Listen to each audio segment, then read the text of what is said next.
At 3:30 a.m., a 13-year-old Deanna Merryfield shows up at her uncle's trailer and wakes her twin, who is sleeping inside. The two talk for just a moment before Deanna, startled by her uncle waking up, bolts. This is the last confirmed time she was seen alive.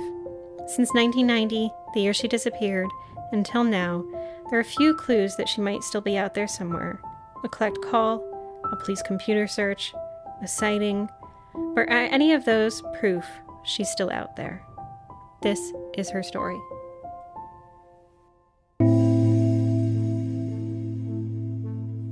Hi, I'm Vanessa. And I'm Amy. And you're listening to She Goes by Jane. At the end of this episode and every episode, we will be joined by a special guest who will read an original poem by Amy Baker about the women we're featuring. This week, we are joined by Alison Arngrim.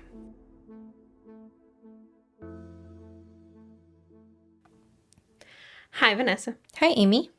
So, Vanessa, for this episode, we're at the intersection of two topics that I know are like the anger Vanessa topics. So, one, we're going to be talking about a teenager because we're talking about a child who went missing at age 13. That's a child, yeah. Yep. And also, we'll be discussing how law enforcement and the general public treats people who have gone missing on their own volition. Otherwise, they're going to accuse her of running away. Yeah, which she might have. Well, she might have, but does not matter.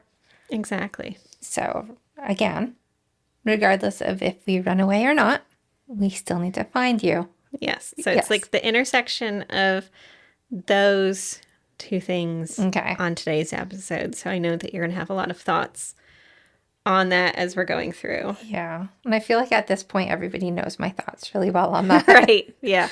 Like we've made it clear. We've made it clear. Now, Vanessa, you actually know a little bit about this case because we did talk about Deanna Merryfield before in our documentary, She. So I think you know the general circumstances of her. I do. So, yeah. And if any of you guys want, I know I keep saying this, but there is a movie out there, a documentary called She, and you can find it on pretty much any streaming network. Yeah. And you will be able to actually see Amy on that, doing her thing and talking about all of these. And we have poems that, what would you call it? How the poems are done.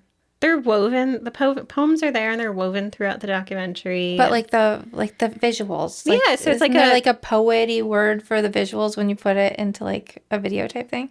Yeah, so it's like a video poem. Like just video poem. Wow, that's fancy. Fancy. I thought you poets would have come up with like a fancier term for that. Well, so those exist. It's a very like interesting documentary, I think. But we do talk about Deanna Merryfield, not extensively. So I'm hoping that this digs in a little bit more and gets into why we don't know much about her story and the work that particularly her sisters have done on it.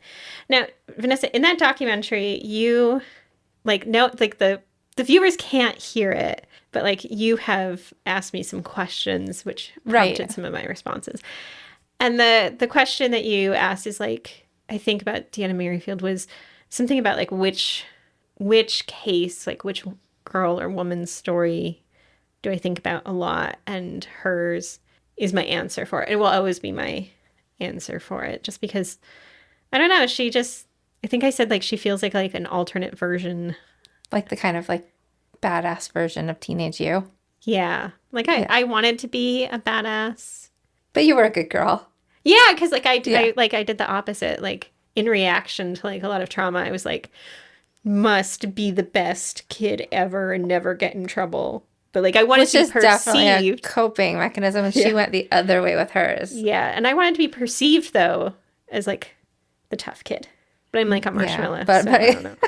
You're still not the tough kid. No. Yeah, so there's like always something about her story that's really broken my heart, and we're going to talk about it. We're going to dig in. I feel like I've got to give a lot of like forewarning about this episode. So first of all, we are going to touch on child sexual abuse in this episode. So just a warning for our listeners. And my second part of this is like when you type her name into any search engine, you're just going to be like hard pressed to find much information about her. And so this episode is just going to begin with there's not a lot of information about her. And Vanessa, we don't always talk about the amount of research that goes into the episodes. And I think like you have some understanding, but not always like. I have some understanding. I know that like there are weeks that you read through like 200-page documents, and I know that like sometimes you're reading entire books and watching entire documentaries in preparation for this. So I don't even know the amount of hours that It was like countless hours, right? Yes. And so we will often, particularly when there's little information, we do records requests. And we did a records request for Deanna. Now, I kind of knew before we did this that it was unlikely that we were going to get much information. And they sent a very formal letter back to us, which basically, like, the sum of it was like, nope. Right. Yeah, no information for you. And so all they gave us was a 2007 public incident report, and that was from the Killeen Police Department because she went missing from Killeen, Texas. And this was probably your shortest report ever, right? It's actually not. Okay. We're going to do an episode in which they sent us, it was like a single sentence. But this incident report is dated 4/16/2007, and Deanna went missing in 1990. So I think you're about to read us the entire report you got, right? Yes. Okay, so get ready, guys, because this is the entire report. Okay, so of course there's like all of the top information, right? Right. And then it reads, I was contacted by the KPD intelligence manager, Mr. S. Dixon. He told me the victim in this case has been reported as a runaway in 1990. She has never been located. And then there's some redacted information, maybe about a sentence, before it continues. I have been in contact with relatives of Miss Merryfield. I was told she has not been seen or heard from since 1990. I contacted a KPD call taker and had Miss Merryfield entered in the NCIC TCIC as missing. And that's followed by one more redacted statement, and this was from KPD's officer Reese Davis. And that's like all you got, right? Yeah. So do we know what the redacted statements were? Usually when there are redacted statements like that, it's like some personal information. So we have no idea what. So we have no idea. Okay. But see, like that's very little to like research wise, right? Yeah. So I was like, oh, of course. Of course. Yeah. And so really all we have is this. We have a smattering of newspaper articles. Most of them are like summary articles of here are some missing people in Texas. And that led me to message boards. And I've said before that I don't use info from message boards before, but I guess like this is like my moment of like eating crow and having to like say like I'm breaking that rule. But that's only because two of her sisters have been actively involved in posting on those message boards. And I think that makes it different. Yeah, so when I use information from them, I'll make clear where it came from because it's really their efforts that have moved Deanna's case forward. So that's like a lot of prefacing information before we begin. Does that mean we're beginning? We're beginning. Deanna was born on February 2nd, 1977 to Laurel Merryfield, and she was a twin to her sister Rebecca, fraternal twin. They had an older sister, Amy, who was several years older than them, and they were later joined by a younger sister, Missy, who is about 2 years younger. According to Missy, the four of them had 3 different fathers, and that growing up, none of the girls knew who their fathers were. Though their mother, Laurel, had been born in Leesville, Virginia, she had been raised in Killeen, and most of their immediate family members lived in that area. In 1985, so around the time Deanna was about 8 years old, their mother married a man named R. So that's not a good sign. It's never a good You're using so when Amy uses an initial for a man's name, it's not a good sign. No. Now, there are a lot of unknowns in Deanna's disappearance, but I'm going to make clear I'm not accusing this man of anything related to her disappearance. He is, though, as you're going to see, though, horrible in his own right, and he doesn't deserve airtime, to be honest. From what Missy says, their childhood was a rocky one. Their mother struggled with an alcohol addiction, and it sounds like the other family members in her circle also had some addiction problems as well. During the summer of 1989, though, Laurel was hospitalized, leaving the four sisters living with their stepfather. That's when Deanna and her twin, Rebecca, snuck out of their house and, technically speaking, ran away. So when she ran away, if she did run away at the time of her disappearance, is that separate from this runaway incident? Yes. Okay. Yeah. So she had like a history of running. Well, yeah. So this is summer of 1989. She goes missing, summer of 1990. So the year after. The year after this. Okay. I'm saying they technically ran away because they had a destination in mind and they went to their grandmother's house. That's not running away. That's running two. Yeah. It really is, especially with an abusive person around. And so they're only 12 and they're running to their grandmother's house. Yep. And their grandmother lived on Alamo Avenue. There, the sisters revealed to their grandmother and an aunt who was there that R was sexually abusing at least 3 of the 4 sisters. Now, is R the dad of any of these girls? I don't believe so. Okay. No. Not that it makes a difference, but... Timing-wise, yeah. So not the father of any of them. Okay. He is the only man their mother married in her relationship history. This was definitely reported to authorities because Missy posted about being questioned by Child Protective Services. She says that one of the sisters ended up recanting her story, and another was determined that there wasn't enough evidence for a case against R. That just left one, which is Deanna. This incident does not, to my knowledge, get media coverage, but I did find R's listing on the Sex Offender Registry for Texas, which is, I'm assuming, a result of these reports. It states the victim was 12 years old and the disposition date was October 17th, 1989. He received 10 years probation for violating the Texas Penal Code 21.11A1, which is indecency with a child by contact. What does that mean? Yeah, so every state has their own penal code, which allows them to categorize crimes in different ways.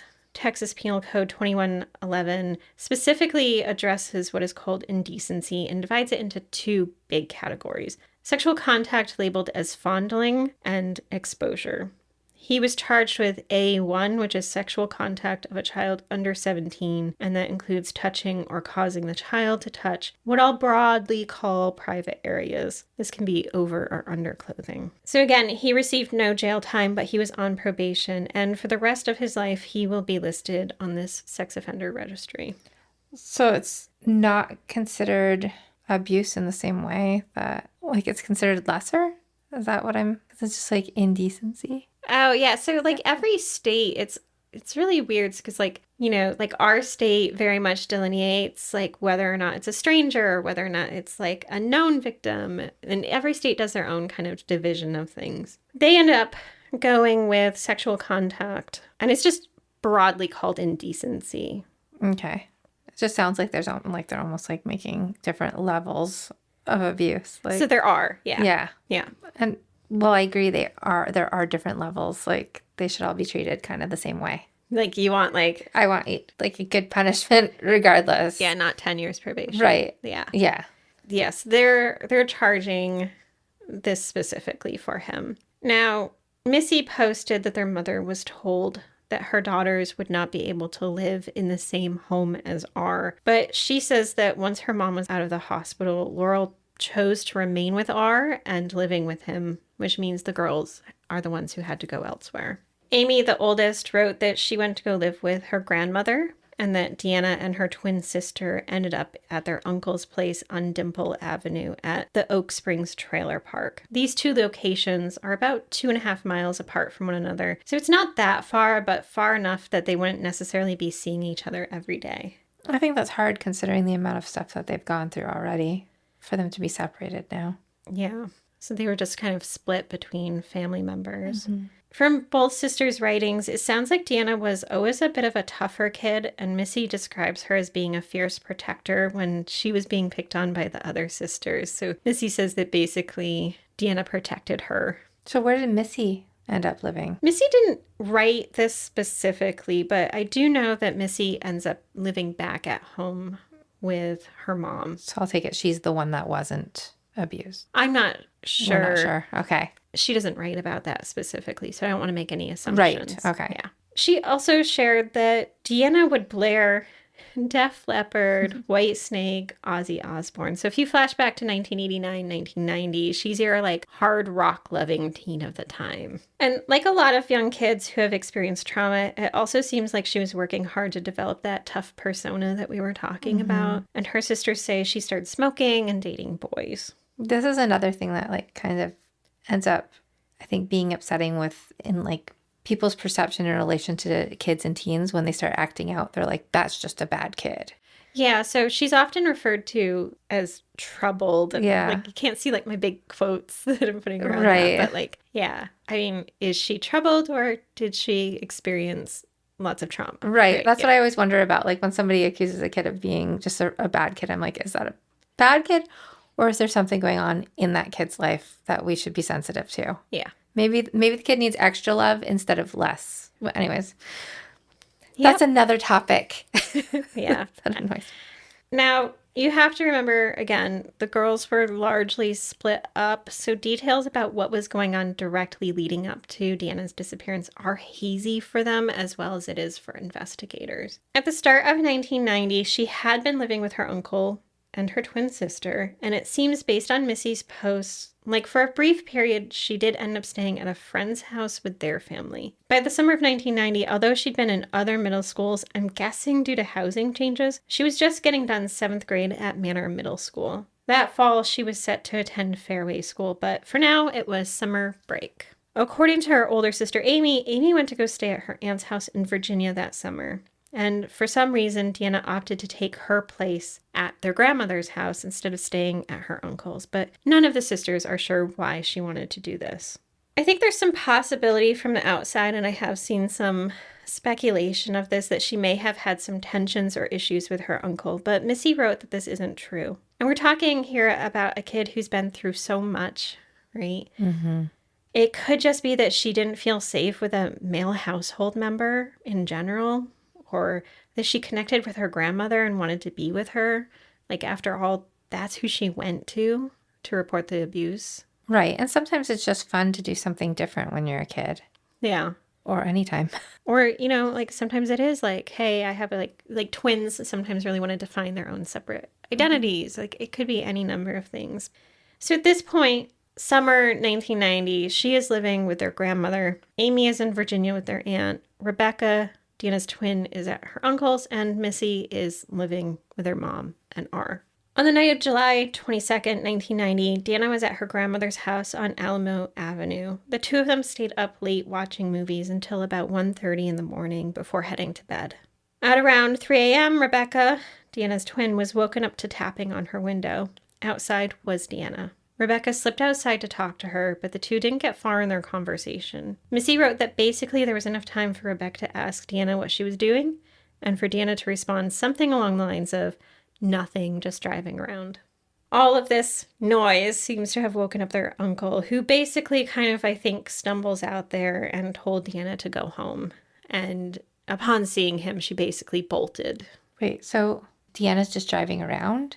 Yeah. Isn't she 13? Car or a bike? We're going to get there. We're going to get there. Okay, we'll get there. It's not clear to me if their uncle saw this directly or if he collected this information from others later, but someone at least witnessed Deanna getting into a possibly bronze or brown four-door car with two white or Hispanic guys inside. That's the driving around? Yeah. Okay. And this is the last fully certain sighting of Deanna Merryfield. The next morning, her grandmother went into her room to wake her up, and she waited until after 11 in the morning, intending to let Deanna sleep after their late night watching movies, but Deanna wasn't there. Missy wrote that she remembered her grandmother letting her mother know that Deanna was missing, and that it was her grandmother who made a missing person report for her in 1990. But after that, not much happened in the way of an actual investigation. Amy says that when she got back from Virginia, she contacted all of her own friends. Apparently, Deanna would sometimes hang out with this older crew, but none of them had any information either. And despite there being a missing 13-year-old girl who had experienced a lifetime of trauma already, her case seems to go cold almost immediately. It's not circulating around news sites. This actually isn't uncommon in cases that have been coded as runaway cases, but I wanted to get a better sense of like why that might be specific for her. Vanessa, we did an episode a ways back about missing white woman syndrome. Do you remember that one? Yes, of course. So in that one, we delved into the ways in which women of color, particularly in that episode, we talked about Black women, have much less attention from reporting to media coverage, the range of and rate of coverage than white women. And we talked about how that applies to unidentified women as well. And one of the things that I want to hone in here for a minute is the many ways Deanna actually checks so many boxes for an increase in coverage. Right. That's what I was thinking the whole time you're saying this. Wasn't she like a young white blonde kid? Yeah, so we have like... So why is this not... Why are we not having any media coverage? Right. So some of the things that are taken in consideration, she is white. Also, she is adorable. Like she's got blonde hair, bluish eyes, this like little pixie face. Although I get the sense that if Deanna was around at that age, she would hate being called either adorable or pixie faced. But I was wondering about her age specifically. Is there something about that? So I ran her details through something that we talked about in that episode, which is areyoupressworthy.com, which is a website created by students at the Columbia Journalism Review. Although she's young, which is another detail that will net more coverage, the sweet spot for increased coverage apparently is actually the early 20s. So, yeah. I know. I found that weird when we did that episode too, because it's like, we're not going to worry about that 13 to 19-year-old. But we're going to worry about that 20-year-old college student that goes early missing. 20s. Yeah. The other thing is, like, I'm wondering if that she was a bit younger, say, like, under 12, if that would also net more coverage, right? Like, maybe. That, like, those teen years are just kind of like this dead zone for news coverage. But the other thing, like, Are You Pressworthy doesn't take into account are things like socioeconomic status or perception or what type of missing person you've been classified as. So a missing quote unquote troubled teen who's been likely classified as a runaway might not even get news coverage locally. Right. Everybody wants the big, like, dramatic stories. Like, of course, that 20-year-old college student that's like on vacation and disappears is going to get more coverage than a troubled 13-year-old that most likely ran away and then something happened or was seen with the wrong people at the wrong time, like in somebody's car, you know? Yeah. So, I mean, we had some cases locally of some teenagers, and like everyone locally knew that these teenagers were missing from where they were supposed to be. They're not being covered by the news, but it's like talked about like socially. So yeah, missing teens who are runaways aren't. Right. And in the meantime, while we're ignoring the fact that they're missing because they most likely ran away, we're not protecting them from the slew of things that can happen to them while they're missing. Exactly. We'll be back in a moment.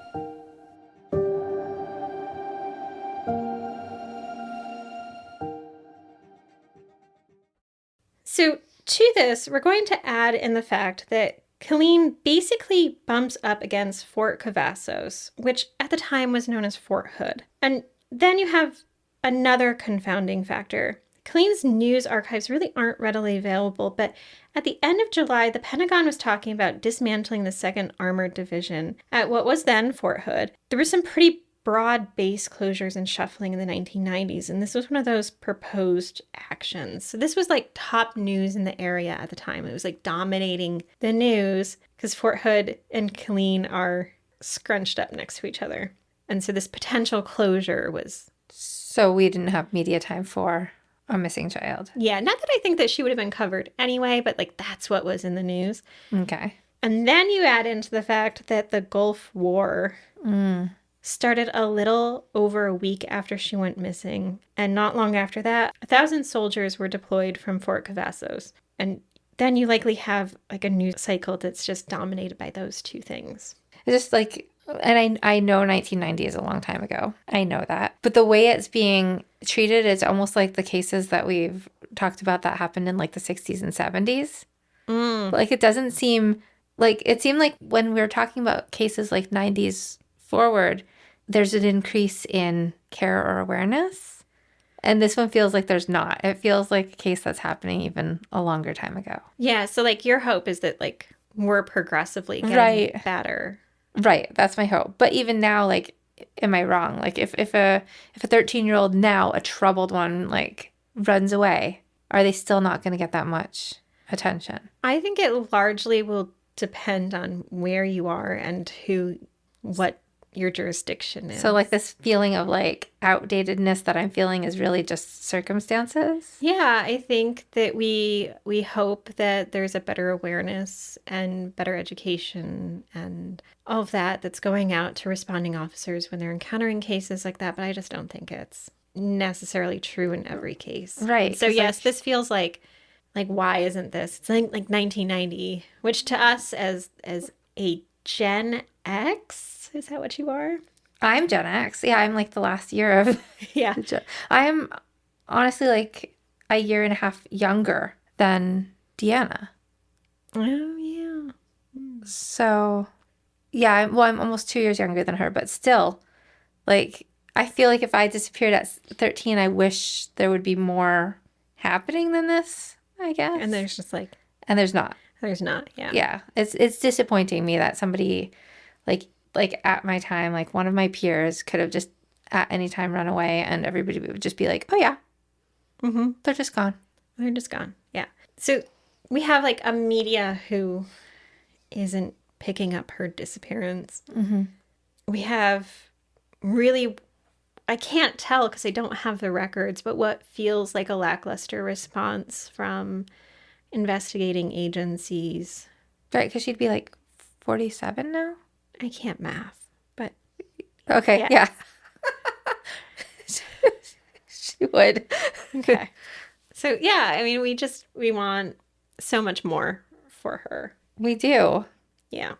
One of the things that does end up happening, though, and one thing I want to make clear is that, like, her sisters and other family members have not stopped caring about her and what happened to her and asking questions. And so what I've shared about her disappearance would essentially be it, except for these 2 bits of information that are almost anomalies in her case that have kind of brought up a lot of questions, I think, for people.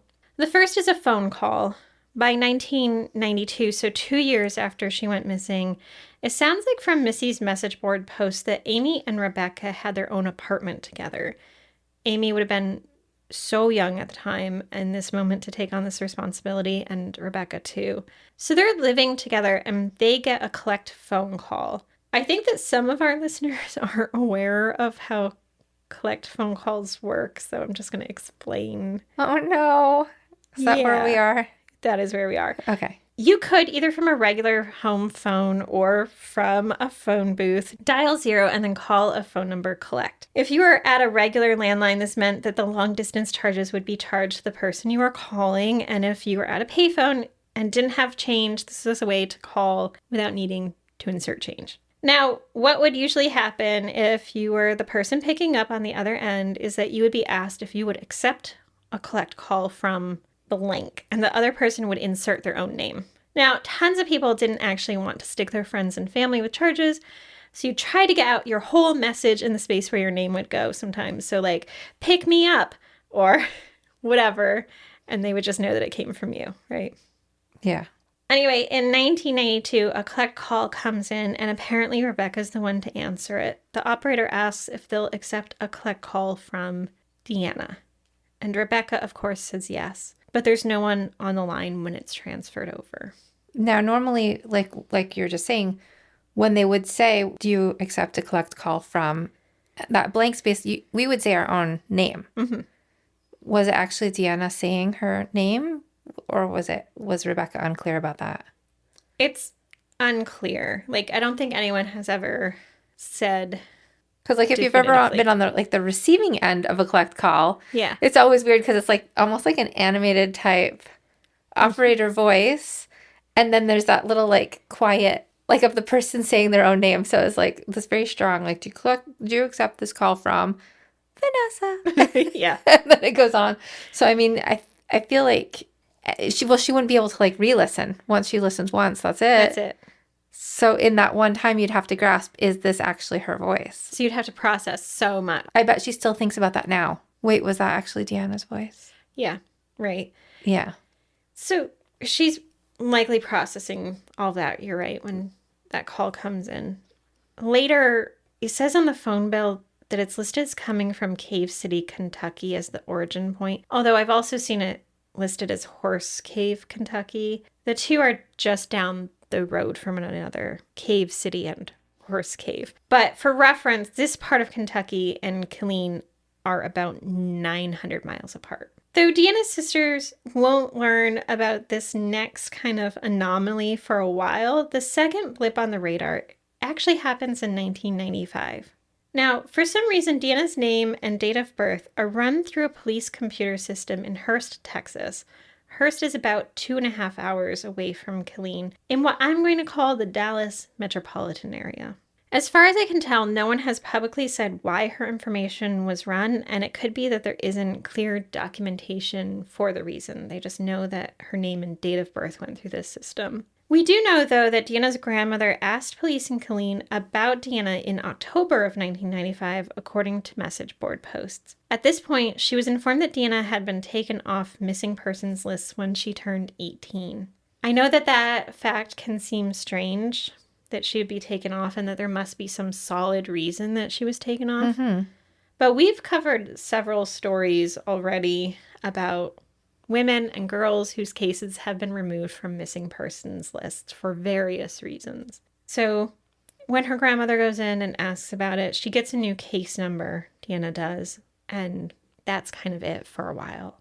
So is she currently on a missing persons list now? Yes. Okay, because it shouldn't be an age-related thing. I know, yeah. Like, at all. So people are like, oh, there must be some, like, reason that she was taken off. Like, maybe someone actually saw her. We've reported on stories where, you know, even one where, like, someone was added and then a few hours later, for some inexplicable reason, was deleted. Mm-hmm. So, yeah, so it was probably not anything like that, because I think that would have been documented, right?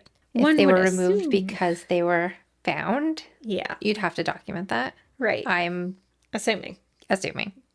But who knows? Yeah, we don't know. Yeah.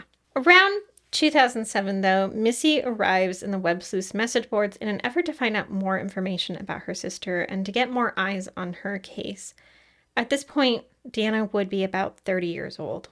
And I'm guessing that Missy is the unnamed relative from that very brief file that we were sent from this episode. But it's through her energies and her sister's work that really any information is available about Deanna at all. With the work of volunteers, a missing persons flyer is created, and finally by 2010, there's finally a contemporary news story about Deanna's disappearance. In it, Rebecca states, "I don't feel like she's dead. I don't feel like she's gone. I just think I'd know if she was dead." This is a sentiment echoed by Lieutenant Reese Davis, who has been given this case. If you'll remember, it's his name on that file that I read at the top of the episode. He says, "I'm 75 to 80% optimistic that she's alive. All of the odds, if you're an odds-playing person, say she is not. There's enough little bitty stuff floating around and enough people who haven't been talked to that I can't say it's a closed case." But he added at the time that this case is filled with challenges. He said, "We're up against faded memories. We're up against very, very transient population. All we need is some help." It's at this time that an age progression drawing of Deanna is finally released. This is something that Missy fought for, as well as Deanna's inclusion in missing persons databases, so the National Center for Missing Persons and the Texas Clearinghouse. She also advocated for DNA swabs to be done, one that Rebecca gave since she's Deanna's fraternal twin sister, so that Deanna's information can be compared to any does that are run. Despite these efforts, it's possible that there are some discrepancies in the information shared about Deanna.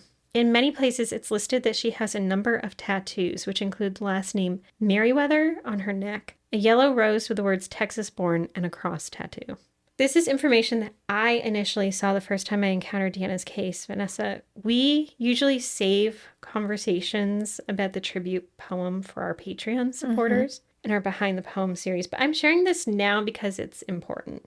Because this information about Deanna's tattoos were included everywhere, I had assumed these tattoos were documented tattoos that she had at the time of her disappearance. Now, as someone who was 13 once, a long time ago, knows plenty of 13-year-olds and also plenty of college students, this honestly wasn't a red flag for me being 13 and having tattoos. Because while yes, there are laws and age requirements for tattoos, there are always people willing to do them, whether that's someone with experience or some stick and poke tattoos that are more homegrown fashion, so to speak. So many college students would show me their like Homemade tattoo. Really? yes. Oh no, don't do that. Yeah, I was like, where'd you get this? And it's like, at a frat house. Like, Let's wait till we're old enough and get a nice one.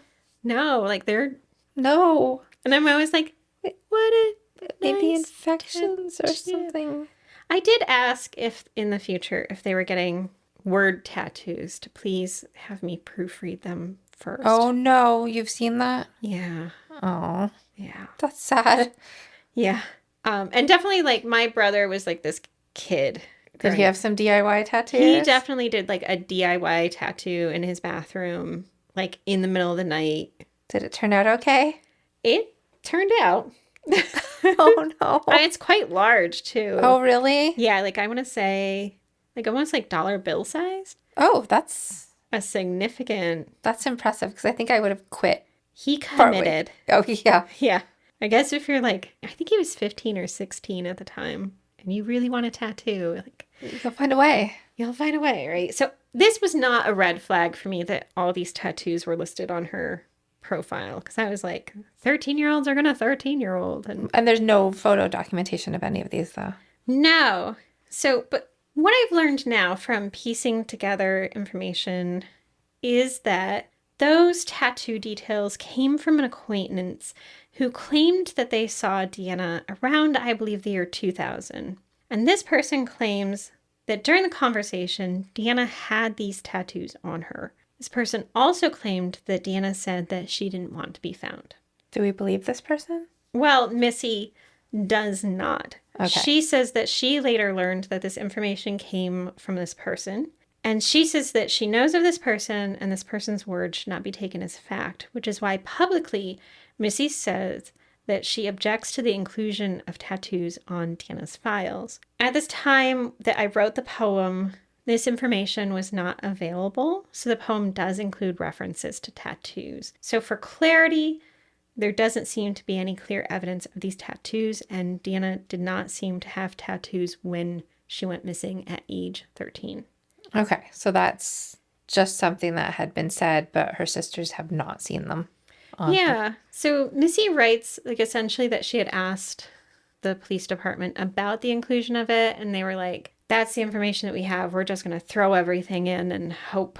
So it just makes you wonder, like, how many people could have seen her, like, when she first disappeared and been like, oh, no, that's not her because she doesn't have a tattoo on her neck. Right. And, like, I think it would be pretty hard to hide long term if you've got, like, a big Merryfield On your neck. on your neck. Yeah. Right. So it's just, I'd be like, oh, no, the missing kid has a tattoo. Right. This yeah. isn't her. Mm-hmm. So my assumption has always been, like, yeah, those tattoos were in existence on her when she went missing. Okay.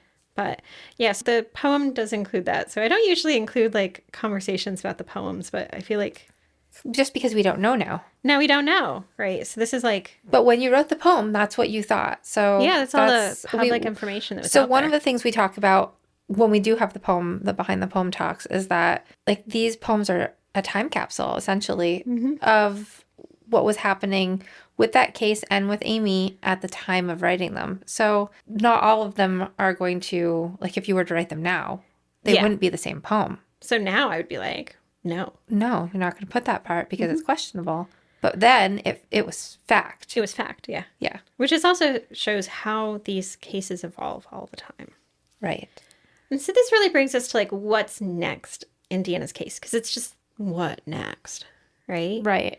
So that kind of almost brings us to present day. We do know in 2010, Lieutenant Davis said, I'm not going to quit looking for Deanna until she is found. It's owed to Deanna. It's owed to the family. But Missy wrote that in 2011, the case was turned over to another member of the police department. She wrote that she was told that Deanna's case was going to be investigated as a homicide because there was no confirmed evidence that she was alive.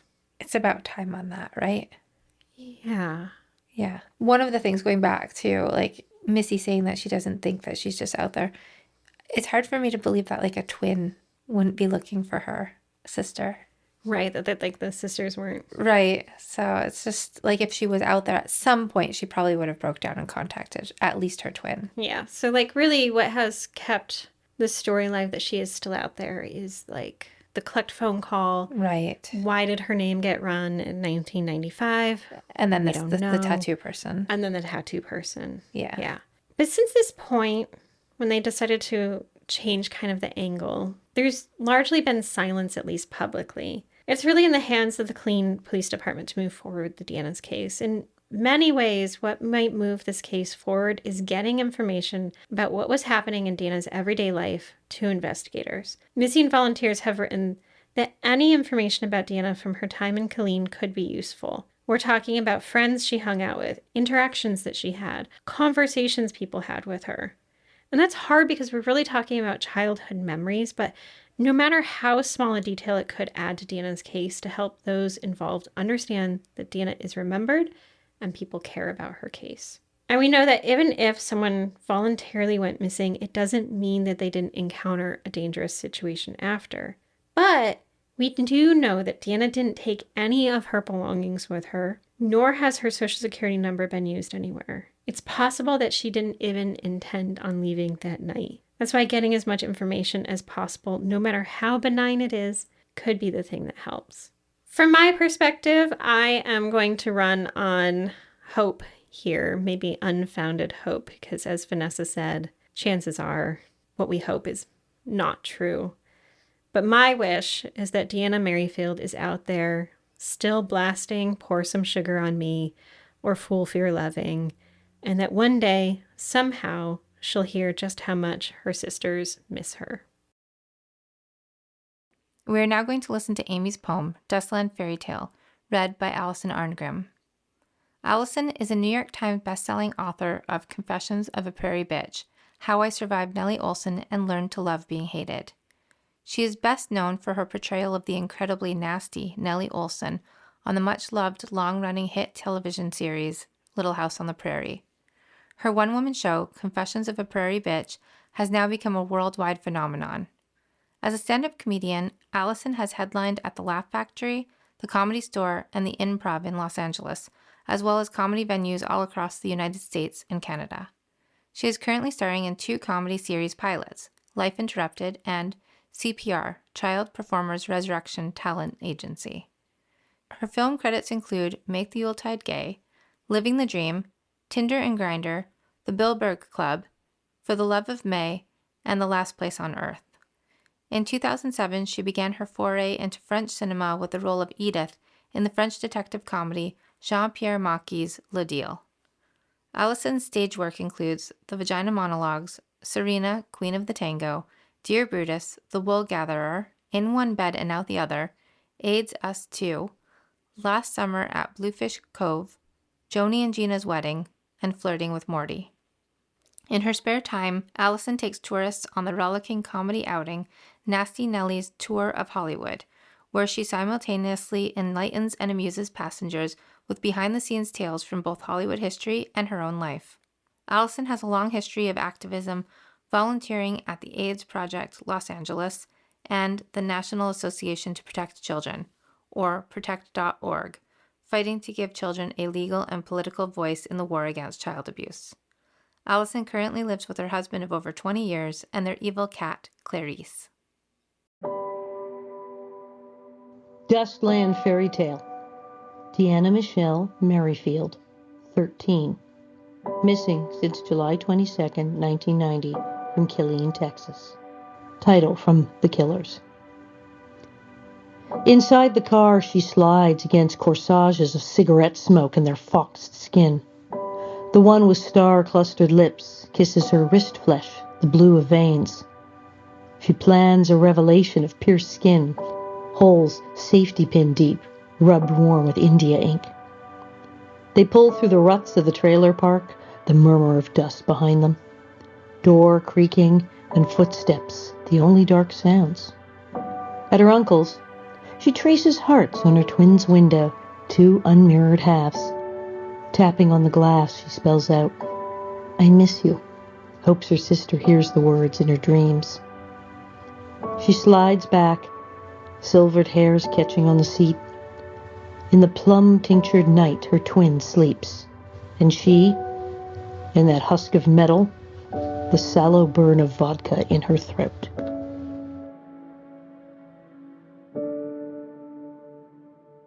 For more information about our show or to check out other shows on the network, please visit evergreenpodcasts.com. Bye, Vanessa. Bye, Amy.